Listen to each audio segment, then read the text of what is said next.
Yan sinasabi sa'yo, baby. O, diba? Dahil mo na naging boyfriend, sa akin ka rin babaksak. Nasabig sa'yo yan. Tan mo kay mama at papa. O, diba? Yan tunay na pangyayari. O, sabi mo kay mama at papa na hindi nila ako gusto. Nasabig sa'yo yan eh. O, diba? Trabaho na lang kulang. O, diba? Kasi ano eh. Wala eh, kasi walang hiring eh. Kasi nag-apply ako dati, guys. Sa totoo lang. Galing ako sa isang, doon din ako nagtrabaho dati. Tapos nag-apply ako, wala ro hiring. Parang, nagpasalamat pa rin ako. Siyempre, manager ko yun eh. O, diba?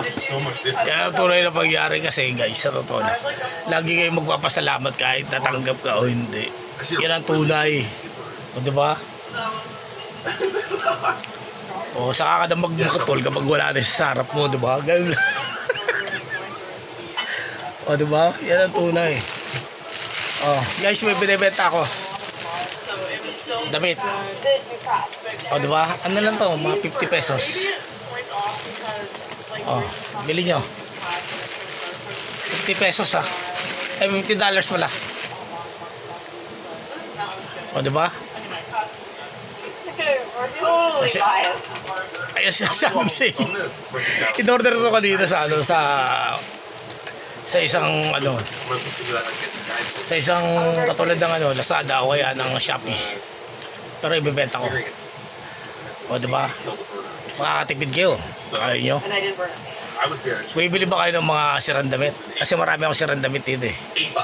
Parang magkapera naman ako, diba? Kaya sinasabi sa inyo eh. O, yung mga brief. Kasi meron akong brief dito, puro butas. Binibenta ko din. O, at least nasuot ko na, diba? Memorabilia. O, sige na, salbi na, baby, reader.